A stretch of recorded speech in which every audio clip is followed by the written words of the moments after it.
What up, YouTube? It's your boy Banks, and we back in the building, you feel me? It's True Talks, cause True Talks, alright? Let's get straight right into it. So you already know, man, basically last night was definitely, an important game. Obviously, it was a game 7, the only game 7 we had in this first round, and obviously the last matchup left. And, the winner of this faces Utah, right? Basically, it was obviously on the Clippers' home in the first 6 games, the road team has won those 6 games for the first time in NBA history. So, if you go by history, and this is why I say you don't always go by history, there's context to everything. If you go by history, the history will tell you the Mavs I got in game 7, they're going to win. Is going to be the same thing it's been through all the 6 games. And that's cap. That's why I was saying, at some point, you got to look at, is the history normal or is the history? And what's the context of the history? The context of the history was, Kawhi in all these games has just went through the flow. Even though he was scoring 41 and he was having a great series in terms of efficiency, in terms of scoring and all of that, you got to look at the context. Majority of his buckets, like I said, was paint, which is why they had to adjust to him. People don't understand. When you just score in the paint, it doesn't really let your team's going to win some games and lose some, whatever the case is. That's why you've seen him win some and lose some. But what always stands out and what takes your team to a whole new echelon in terms of confidence-wise, in terms of the role players, in terms of everything, like you've seen with Luka. Luka's in scoring his buckets just in the paint. That's why his team got elevated and the confidence actually unlocks them. This is deep-level context, right? This is just, it's not going to be seen on the stat sheet. When Luka is frying, and if it's not just frying in the paint, but he's frying, he's doing step-back threes. He's showing the complete arsenal and ability. That elevates your team. And that's not just with Luka. That's with anybody. When you see the KD, the Kyrie. That's why they say it's not about the points you get, but how do your points come, right? Someone could get 20 points, but those 20 points look and feel like 40 points, which is why that has a longer and a lasting impact on the team. The team's morale. Not only that, the other team, how they feel, because they're like, yo, we can't guard this guy. Oh, my God, look, these are elite buckets. Like, some of them get lost in that moment. That's why you'll see the bench, even the benches for the other team, the away team or the home team or the other team that's getting fried on, right? If you actually go look and pay attention to the bench reaction, you'll see them go, and even the coaching mind, like, the type of shots the man is hitting, like, sometimes in the moment when you're just watching, because you're just watching basketball, the fan in you and the elite, like, oh my God, that's disgusting, is your first reaction, and you have to subdue yourself. You have to, contain yourself and be like, yo, good defense, boy, and trying to amp your team or whatever. But that is a demoralizing thing to continuously see, bucket after bucket after bucket. You gotta love it in public. Oh my God, man. Just on your team's being on your best defender, on it just demoralizes the coach. Is like, what can we do? Everybody's like, God, this man's elite, and that affects the morale in terms of your team's confidence, your team's play offensively, because you feel like now I have to match that, right? And you can see the morale just go out the air. Not only that, defensively, like, yo, we have no answer for this guy. And then that's when you now see them rush double teams and do reckless things that leave other guys open. But that other guy, when a man is just passing to pass, or he's not really aggressive and he just passing, that guy, the pressure on that shot from the role player is like, you better hit this. It's different than when now you see the man snapping. It's like, yo, I want to hit this. He's amped me. Yo, I'm here. I'm with you. When you frying, yo, bro, you're nice. I'm with you, boy. And you hit that, you shoot that with confidence. It's a different thing, you know what I mean? In the psyche, in the mental aspect of these players and of just basketball in general, right? The stat sheet doesn't highlight these things, obviously, right? So, that's why you've seen when Kawhi was going to work with that, going to the paint and all of that. Yes, he was going to work, but it was paint domination. And it was a tactic by Kawhi because the paint was sweet. They don't have rim protectors, right? And that's why you've seen Rick Carlisle, which I rate, he adjusted, because when they went to the small ball lineup and they were going to the paint in game 3 and 4, even PG as well too, and just killing, they said, we need to protect the paint. They can't shoot like that. That's why they're going to the paint. Their palms are sweaty. Force them to shoot. We rather you shoot, and you better make that, as the paint where it's guaranteed it's easy. You could be nervous and still make paint layups. You know what I'm saying? So that's what they changed and they adjusted. So Kawhi them guys were still going to the paint. That's what you saw in game 5. Still trying to go to the paint with knowing Boban and KP is there. They're in a zone type. So now you have to shoot shots, and guys are missing because now it's like, damn, the looming cloud is over you again. We better hit. Everything is magnified. You better hit. But that cloud got erased and got canceled by what? Kawhi's Game 6. Kawhi frying in Game 6 with ability, with jump shots, with Arsenal, just took this team to a whole new level. It's the same thing you saw with Middleton when he hit that game winner with ability versus the Heat, and all of a sudden, you know what I mean? It's just a sweep. That's what you saw, and these are the momentum things that, you know, media and whoever and fans don't see and they don't highlight, right? So that elite ability will always rise your team morale and rise you to a whole different level, which is why I have the Nets going to the finals, because every shot, every bucket is ability with the Kyrie and the KD, and not, well, Harden's out now, but anyways, you know, that's what I'm saying. That it's just different. It's the same thing why when KD was in Golden State, it was just different. Even the fact that he was injured in Game 5 versus the Raptors in the finals, it was just different. That now you start seeing Golden State splash, and everybody, they look to the right, they like, that guy is with me. They're confident. There's no looming cloud anymore, and that's what you saw. Even without him moving OD and just catching and shooting, they're like, what? Yo, this man.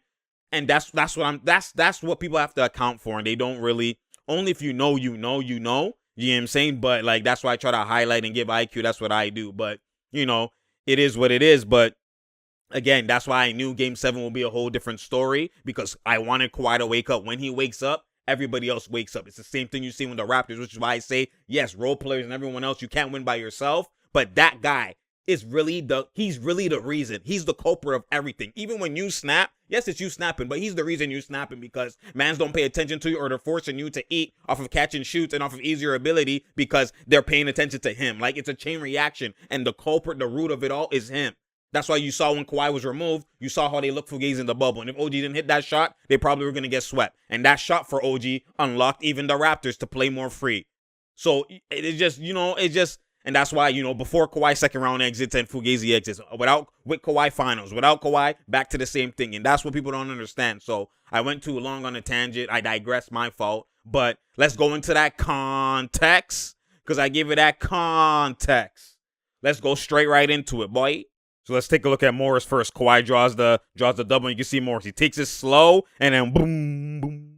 You can see how he had to focus so much on that three. He's been off. He's been missing. Once he got that rattle in, the floodgates opened up. I already knew that from time. It was about to happen, and that's what you saw. The floodgates open up from 1-3 finally going in, and then look, the Finney, boom. And then the same thing. You see how they're doing that same screen, gap, go back, and whatever. So that's what they're trying to do, touch, go back, but then Finney finally hit that one. So this is the most crucial stretch of the game, as you can see. My goodness, that's a hella travel, PG. Why you going at Boban when he's at the rim, when he's in the zone? Pull up. What are we doing here? And you can see finally Porzingis gets the ball in transition where it's not the Luka offense. Look at even Luka at half court. And finally now he could create. He can finally do something. You know what I'm saying? Because transition, you don't play a play. Boom. You just go ahead and play. You know what I'm saying? So finally he was able to do something. All right, so you can see as they coming up, the Mavs are in the zone. You can see Boban's basically in the paint. You can see. And Finney-Smith has to guard PG and Morris. Because why? Batum is standing there, shielding Hardaway so he doesn't pick up. So you can see Finney-Smith. And then you can see Morris has to slide down. IQ to drift down to create longer distance for Finney to get back. And look. You can see that IQ, those little drift things off ball is hella IQ. And you can see Morris said I can score. And now the floodgates been open. You get what I'm saying? Since that rattle in the first quarter is like a cloud got, you know, relieved. And you see that Finney touch and go. Same thing. They're trying to get Reggie as the mismatch. See, that's all they're doing in the Luka offense. Just try to nice him individually. That's everything's about. What are we doing here? And then Kawhi on him. And you already know when Kawhi's on him, rarely does he even score. You know what I'm saying? So what are we doing here in transition? Okay. Rebound. Okay, PG. I'm good. But you can see it. When Boban's there, you got to do pull-ups, man. You got to do pull-ups. But anyways, they take out Reggie Jackson and they bring in Terrence Mann. So with this lineup, they're going to most likely try to switch. They're going to try to switch everything in moments. So you'll see that they'll do that because everyone's bigger body. Everyone could guard everybody. So right here, you can see Kawhi. See, they're seeing the screen right here. Kawhi actually goes through the screen, and Morris, they miscommunicate. They think they're going to switch. But look at Terrence Mann IQ. He rotates perfectly, and PG sees him rotating from the corner, so he plays the gap in between both, so he can't pass the Hardaway because that's the passing lane PG's in. Then Morris gets back, and everyone fills out, rotate perfectly, and you see he gets back in time as the time he gets it. And then he plays great defense. That's perfect picture, perfect perfect defense right there in rotation. If you're going to miscommunicate or double, then we're going to rotate and do what we got to do. And you can see Morris and them, they're trying to communicate. But at the end of the day, like, that was beautiful rotation pickup by Terrence Mann with high IQ on defense. Oh, my goodness. You can see when Kawhi, look through that. When Kawhi has, when Kawhi's on Luka, you already know what time it is. But see, right here, see? Because Boban's on him on the perimeter, now Kawhi can blow by. And you know why. Punching like it's a luncheon, but when Boban's in the paint in the zone, that's when you pull up because he's in drop coverage. He's just playing the zone. He's playing the paint. But when he's on you in transition or whatever, on the perimeter, mano y mano, then you blow by him and go to the paint. You got to pick and choose. It's KYP. You know what I'm saying? What are we doing here? They switch, see? And mano y mano, good gap. What are we doing here? Bruh. See, mano y mano. Luke could be struggling, man, when... and during this stretch, this is the most important stretch of the game. What are we doing here? Good touch pass, Batum. Boom. My goodness.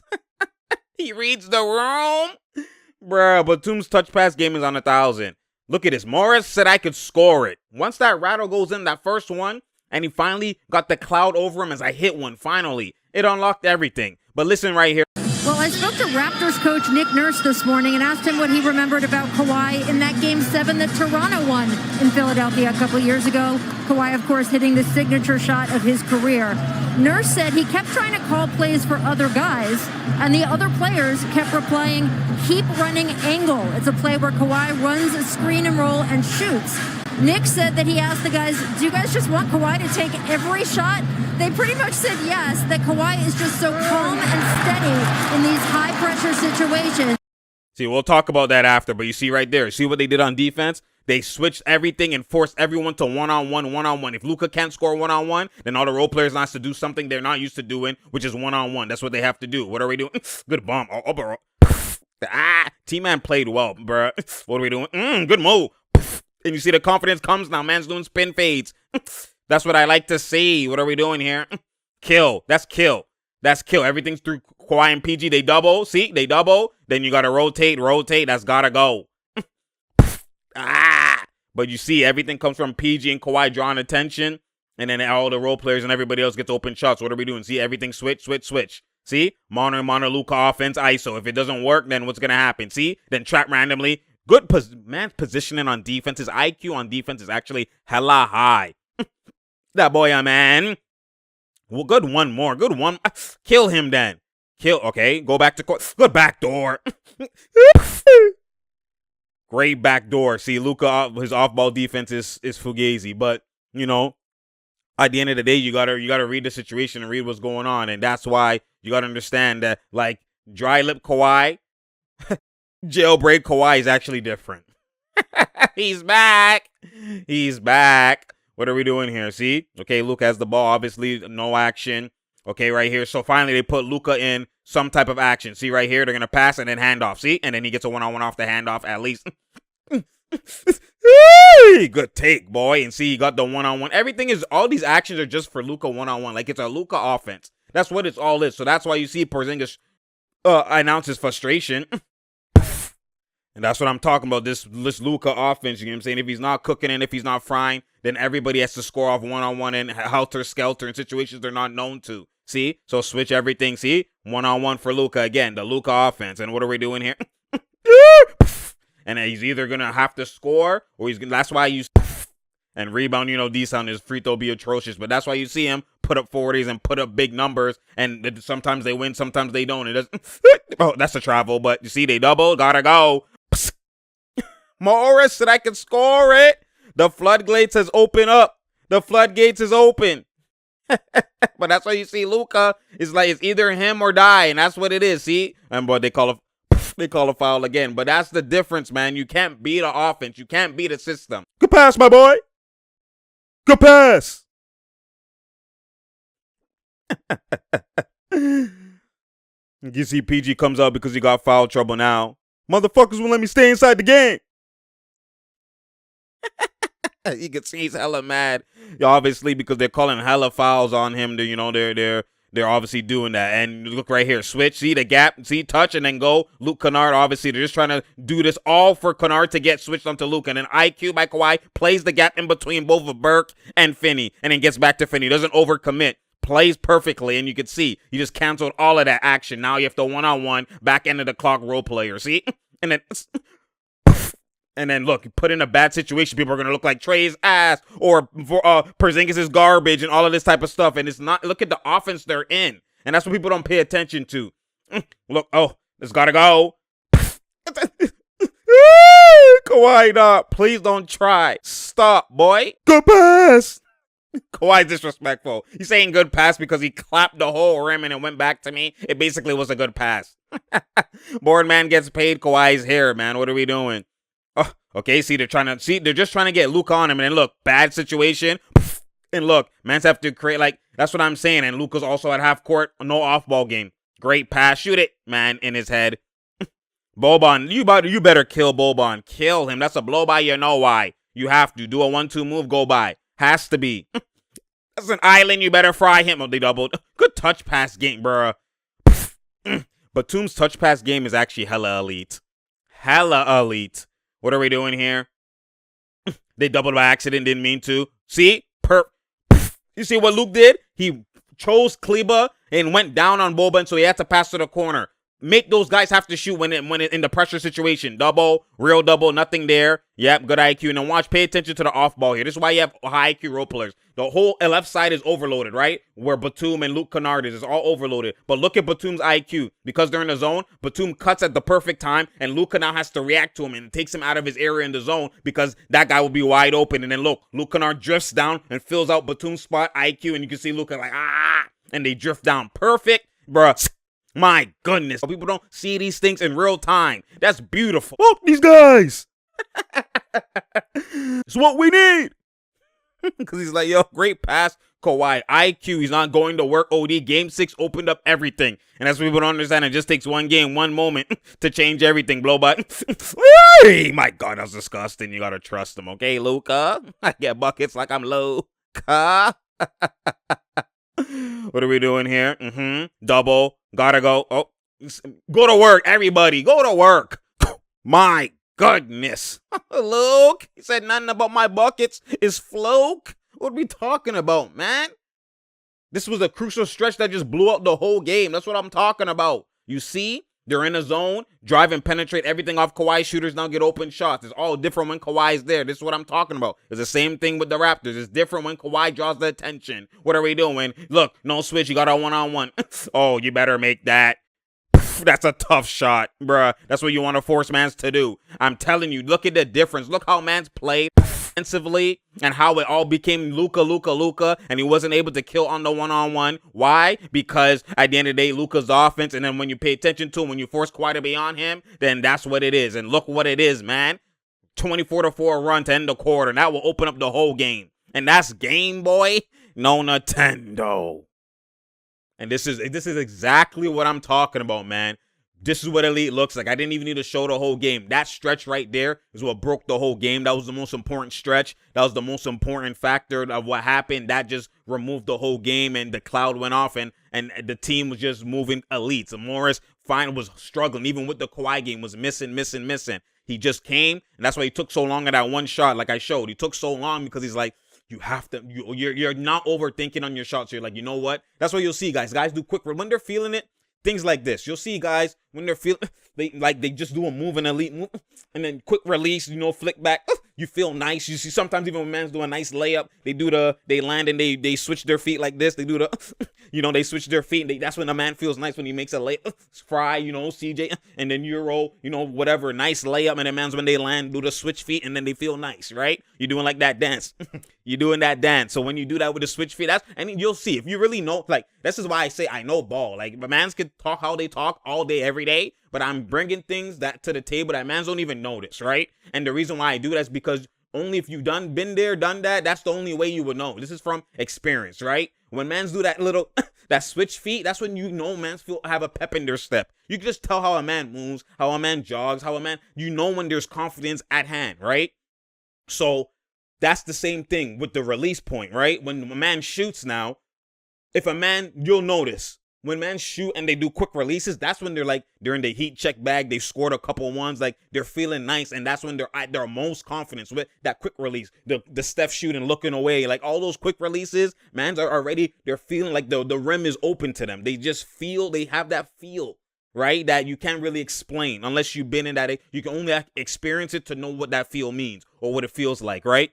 But that feel is what mans do when they have that quick release. Anytime you see a man now gather and go up slow, right? Because Morris has a slower gathering shot, but it's not that slow that you saw, right? When you see a man gather and go up slow or shoot now and then like hang and hold their release, and it's like you're trying to will it in. You're trying to like focus and you're cognizant of your release and you're overthinking that. You're like, okay, you're trying to get my elbow square, do this. Like you're calculating in your head and overthinking. So now when you shoot, you're like, it doesn't feel proper for you, but you're trying to, you're in a struggle right now. So you're trying to change things up or get back to what you know. Yo, that's why I'm sussing. I'm not flicking up. I'm flicking forward. You know, whatever. Like you do these things in the middle of a game whenever you get it. Like people like, you only if you play, you would know what I'm talking about, right? So you do that, you hold, and that's what he did. That's why he shot so slow and everything, and then he held, and then that's why it rattled in. And then he's like, okay, I got one. That's all it takes. All it takes is one. That's why you see guys when they struggle, go to the free throw line, get that free throw. All it takes is to see one go in. That's why you see KG and all these other guys, when mans are shooting after the whistle, they goaltend that, they block that garbage. You're not seeing one go in because mans know what it does. When you see one go, that's the opportunity. Let me see one go in, and then I'm good now, and then it's over. That's why mans block that garbage. No goaltend, poke it out so you don't see it go in.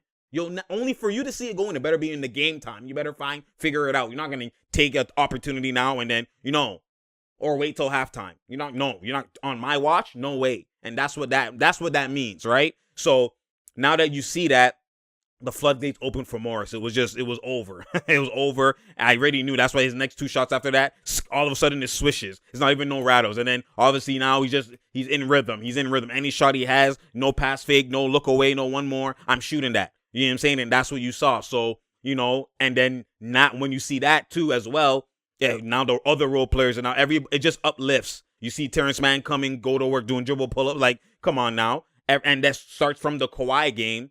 And then it starts from Morris individually, but it mainly all came down to the root, which is the Kawhi game 6. And that unlocked everybody. And the confidence is overall. They're not even when they were up and they were down, I didn't even see the same. You know how they helter-skelter feel worried and they change their offense and it's like, man, they're trying to come back in one possession and trying to just carry. They didn't even do that. When you saw what I showed in the run, they still played their game plan, use IQ. They just thought and be like, yo, we good. We get what we get. We get these open shots. They're going to double team Kawhi. Kawhi was even being aggressive in terms of shooting. He was being aggressive in attacking, forcing the doubles, but he wasn't being aggressive in terms of just like game 6 because why they were double teaming him and they were worried about him pulling up. Like, when you kill on that level, that's what I was trying to say with the Raptors. When Kawhi kills on that level, the way they guard you, they're over guarding you, right? What I mean by that is most of the times, this like, earn it. Earn my respect for me to contest that shot. Earn my respect for me to overreact and, he's about to shoot and just blitz on him and shorten the gap, close the gap aggressively, and then now it's a blow by because it's like he can still go to the paint. He's a 3-level scorer, so you kind of like, you know what I mean? You give those shots, but the minute like that guy is that guy and he's showing you, then now they close the gap ASAP, and now it's a blow by to the rim. You know what I'm saying? Perfect example. Now he gets to the mid-range. Before he had to get to the paint for a double. Now he's getting to the mid-range, and they're already aggressively doubling him. Pass, and then mans are shooting with confidence. So the way they guard him is more aggressive, which means it opens up for everybody else. This is why I say the game is about a bucket. Because you could get a buck. People think that, you have to play making. Yes, those things, everything in basketball is elite, but there's hierarchies to everything. The most important thing, everything's important, but the most important thing is the bucket. Because when you're a scorer and when you're a killer, they react to this, that now your playmaking will actually be way more easier than you just playmaking. Do you get what I'm saying? Now, you have to understand what I'm saying. Because when you score, you're a double. That's why you see scorers, even like Kawhi, get 10 assists. You see scorers are getting assists due to their playmaking. Right? Due to their scoring. Because they're scoring so elite, now they can play make because they're over double. Like, you don't have to be the best playmaker to pass to an open guy from a double. Like, you know what I'm saying? You don't have to be.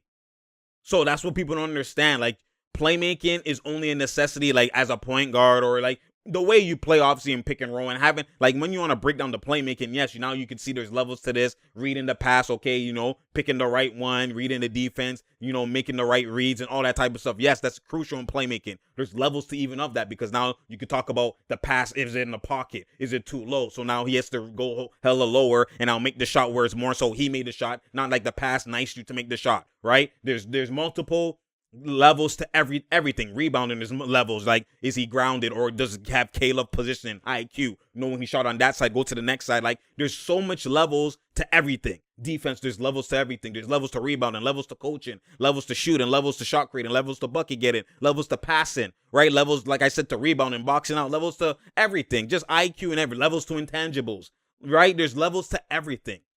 But at the end of the day, in the grand scheme, in each category, the most important one is the scoring. When you're a high-level scorer in that's always a recipe for success. Everything else can be countered. And that's what I talk about. But, that's just a different, deeper level context of basketball. But, at the end of the day, like, I liked what I saw from the Clippers. I think that they're going to have a better, I think that they're probably going to win versus the Jazz in 6. I might even say 5, because it's a complete different personnel. Styles makes fight, right? Matchups makes fights. So when you look at it from that perspective, they have a Rudy Gobert that they normally play at all times. So what they're going to do is they're going to play a small, and then Favors comes off the bench. So they're probably going to, Cousins probably going to be playable in this series, right? Rudy Gobert, obviously Cousins does drop coverage, but I want Utah to shoot mid-range. The only one who I could see maybe doing that is Donovan Mitchell and Jordan Clarkson at a high potent level. Right? But other than that, if Ingles is doing pull-ups in the gaps, you live with that. And Bogdanovich too, he can. But that's not really their offense. Their offense, they run the pick and roll, and they swing to the corner, and they get a lot of three-point shots, right? It's a high pick and roll offense, three-point shooting, and then based off of that, alleys and whatever. That's what it mainly is, right? So, forcing Bogdanovich to do that, obviously it's not that he can't do that, but you have to pick and choose which one. Do you want open threes, or do you want to force gaps? So that's why they can get away with playing Cousins. They're probably going to start Zubats, and he's going to touch the pick and go back and just gap play, drop coverage, and force bare mid-range. Now, if they do make the mid-range, then you adjust from that, and then you maybe switch everything, or maybe, you trap and then you rotate. Like, they're going to probably start with the drop coverage, because you have to earn my respect for me to do things. I'm forcing you to something you don't do. Now, if you do it, now we adjust. So that's what they're probably going to do. And that more so fits the Zubats play. You're going to be way more playable. And then now you're even going to have Zubats setting screens, was going to open up, because they'll do drop coverage. Will open up more pull-ups for Kawhi and stuff like that. Like, Kawhi normally loves pulling up a lot off the screen. So their offense will also be changed a little bit too, which is normally how they normally play. They don't really normally play small ball and, all of this type of stuff. Normally it's the pick and roll, same type of thing, right? So, based off of that, I could see it's a better matchup. Like, I could see them. I wouldn't be surprised if they won in 5. I don't see a sweep, because, again, Mitchell is nice, and, he could, at any time, he could explode, and they have home court advantage. So, but Clippers have been great on the road. So, just the personnel, and then Rudy Gobert he's not an offensive factor. So, like, it's different than you see with Luka playing with popping bigs that could shoot and all this type of stuff, like skilled bigs. So, it's just different. That's why you see the Clippers, they struggle the most with a bigger, ability type of player in terms of Luka and Jokic. Those are the guys that unlimited type of ability type of player, they struggle, because when they switch everything, there's so much mismatches that you get. Donovan Mitchell's a smaller guard, so when you switch everything, he might have an advantage, but you still have more length on guarding him, right? At certain times, like, you could get away with that. Right? Their defense is going to look way different playing the Utah Jazz than it looks playing the Dallas Mavericks, because Luka's everything, and that's why they keep going to Luka for everything, and he creates so much havoc that now it changes. It just is different. Same thing with the Jokic. So, I think that the Clippers will be good in terms of, like, you heard me talk about the Luka. I talked about this before. Luka obviously is going to get an extension. Obviously, this is his first contract, so normally, the guys don't leave their team until what year? Like, maybe 8, 9, 10, 7-ish, around there, right? When their first extension is done, right? But he's in his first extension, so he's not leaving anytime soon. You already know he's going to get his bag, and then now you leave some bag for the ring, later down the line. That's what they normally do. But, at the end of the day, as you've seen KP, perfect, right on cue, talking about, I'm frustrated, I'm seen as an afterthought, and you're going to see, this is what I say all the time, you see the LeBron fans and just the media in general roast KP, right? Sorry, because, the Luka guys, it's the same context, but with the LeBron, they roasted K-Love, right? They roasted Chris Bosh, right? They roasted who did they roast? They roasted Kuzma when he's with LeBron. It's the same thing. Obviously, these guys' games are different, but the same common theme is the LeBron, the Luka, the Harden offense. Harden in Houston, but Harden's was out of necessity, right? But it's the LeBron, the Luka offense. That offense is not indicative to winning. It's not a recipe for success. Now, LeBron has won with it because what has he done? He's manipulated that offense by getting supreme superstar, all-star caliber players all over the place and put them in role player roles or put them in lower tier roles than what they normally would do. But at least it's high caliber players in that offense. So everyone's IQ is high. You can get away with it, right? Because of the talent. But if you don't have it with that extreme talent, you've seen that it's going to max out at some point. At some point, it's going to be beaten. It's not a recipe to win a ring. Obviously, LeBron's elite, so he could push it to the finals. But other players, they do that same offense. You've seen Harden exit second round. You've seen Luka exit first round. And it's not that he's supposed to beat the Clippers. We obviously get it. But that offense is limited. At some point, how much can that one guy carry? That's why you see it's better to run an offense rather than to be the offense. Because guys everyone's in their maximum position or is in a position where they're maximized. Right, and then now you have that other player. You're gonna see guys do more. They're gonna help. They're gonna carry in certain points. You're gonna see a Marcus Morris ISO and get a bucket or whatever. Just not all be Kawhi. Now, when it comes down to it, I will snap. Yes, but at the end of the day, it's not like I have to get the 40 to win. I could get the 20. I could get the 30. I could get the 17 because mans are in their best. They're at their best point of how they play. They're at their best strengths. They're in their strengths. They're not playing in their weaknesses. While when you're playing with Luka, you're playing with LeBron, you're playing in your weakness or in something you don't do your best. You do something that's okay, but it's not your best. So like Porzingis, you see him at 3-point line just chilling there, and that's not how he played in New York. He played a lot of high post, low post. He had a mix. That's why they seen him as a superstar or a star talent in this league. He had a mix. He's playing completely different with Luka. Obviously because he was injured, and it's the same thing in Houston. When the Chris Paul gets injured or when the KP gets injured, now it's like, oh, we don't have the KP. And you can see when he first was there, they played kind of differently. He was posting up. That's why he was killing when he first was there. But then now he got injured. What happens is Luka takes off in his individual offense. Harden takes off in his individual offense. Now it's hard to go back to what you used to know. And that's what you're seeing with the KP. So now KP looks fugazi, right? You've seen this all the time. So, you know, especially as a big. When you're a big, because you don't bring up the ball, like if you're not part of it or you're a wing and you're not part of it, you're not part of it. Like it's different than like a Chris Paul coming back. Even though he's not part of it, he's still going to run point guard when he's on the bench, when Harden's on the bench, right? So at least I could get away with still being somewhat of me, right? You're not going to get that from bigs, from the K-Loves. You're not going to get that from the Chris Bosh. They can't bring up the ball. So even if LeBron's not there and you see Hardaway and Brunson are there or whoever, or Drake Burke is running the offense, they're so used to that specific offense that you're not going to just, go to KP in the post now and stuff like that. Like people are just, it's tough, man. I hate when people just go run with this Fugazi narrative. And this is why you see individual people get destroyed playing with certain players. Like it's frustrating, man. It's frustrating. Now, it's not no knock against Luka. It is a knock because it's the advances off-ball game. You see LeBron, guys who don't have off-ball game have to play that one game. And that's why I say, yes, even though you're passing, it looks like you're unselfish, but it's a selfish way to play where you're the offense. We've seen this with Jordan. He was the offense, and what did he do? He even still averaged more points, right? Now being in the triangle, but Scottie got to where Scottie was, because Scottie was not doing that. Now Scottie's the facilitator. Scottie's in his best strength, while Jordan can now, I have other parts of my game that I could dive into because I'm elite. And it's not going to hinder me. And that's something that it really tells you who's really different. That's why I say KD is so different. He could play anywhere. OKC offense, Brooklyn offense, Golden State offense. It don't matter. I'm still me. Because I have ability. I have no limitations. People don't understand that. They just look at the buckets and look how people play and don't understand it. How are they not playing? Why are they playing that way? Can they play another way? Like this game is deep. You know what I'm saying? This game is deep. But anyways, I took too long. I didn't want to make it a long video. But, I appreciate y'all at the end of the day. Obviously, at the end of the day, Luka's a great.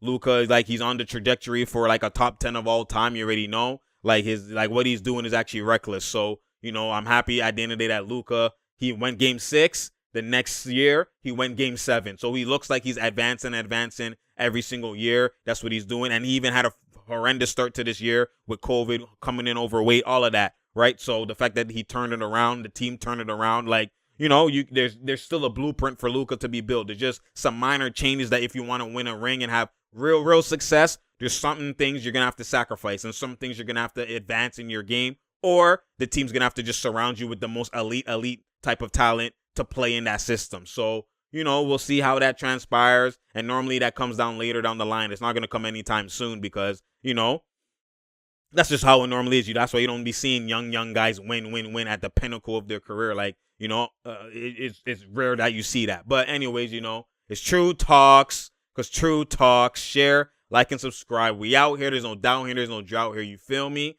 I appreciate y'all. Like I said, obviously spread the word. The subscribers is going up. We want to get to 5K subscribers at minimum by the end of the playoffs. So spread the word. If you like any of these videos, if it's your first time coming to these videos, just spread the word, man. Spread the word. Just help me, man. Help me get out there. I'm grinding, trying to get these videos. Now this series closed down. Oh my God, I'm going to be talking about the Hawks and the Philly. You already know how I feel. You know what I mean? Obviously, we got Brooklyn and Milwaukee, their game 2s today. You already know I'm probably going to break that down tomorrow. We got the Suns and the Nuggets as well. So things are shortening, which means more I could talk about. Or, I could spread. It's not that I have to spread myself thin, right? So, it's what LA looks like. I appreciate y'all at the end of the day. Thank you for coming for that IQ, because that's what I do. Click that notification button so you know when I'm here, because I'm here. You feel me? I appreciate y'all, man. It's what LA looks like.